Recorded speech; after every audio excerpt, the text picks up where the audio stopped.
22 ক্যারেটের সোনার দাম ভরি প্রতি বেড়ে দাঁড়িয়েছে 48,348 টাকা। গেল এক সপ্তাহের ব্যবধানে দাম বেড়েছে 1225 টাকা।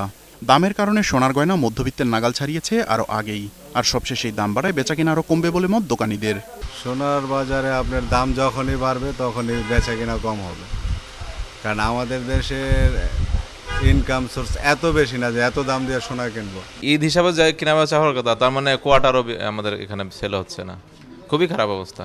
অর্থনীতিবিদরা বলছেন, বিশ্বে ব্যবহৃত সোনার 68 ভাগ গয়না হিসেবে আর বাকিটা সম্পদ হিসেবে। ইউরো, পাউন্ড বা মার্কিন ডলারের মতো মুদ্রাবাজার অস্থির হলেই হিড়িক পড়ে সোনা মজুদের। ইইউ থেকে যে ইউকে বের হয়ে যাচ্ছে, এখন যে অনিশ্চয়তা আপনার মানে পাউন্ড স্টার্লিং কিংবা ইউরোর যে আপনার অনিশ্চয়তা, তো সেই কারণে আপনার সেই মানে মুদ্রাগুলো থেকে আপনার আলটিমেটলি সেই মুদ্রায় যে যারা অ্যাসেট হোল্ড করেছে তারা কিন্তু সেখান থেকে কনভার্ট করে আপনার গোল্ডে যাওয়ার একটা টেন্ডেন্সি তাদের আছে। বিশ্ববাজারে গেল এক দশকে মূলধনী মুনাফা সবচেয়ে বেশি এসেছে স্বর্ণ সঞ্চয়ে। ফলে স্বাভাবিকভাবেই মানুষের আস্থা এর উপরই সবচেয়ে বেশি। এই ব্রেক্সিট হওয়ার পর সাথে সাথেই কিন্তু আপনার গোল্ডের দাম বেড়ে গিয়েছে। মেহেদী হাসান, 21 টেলিভিশন, ঢাকা।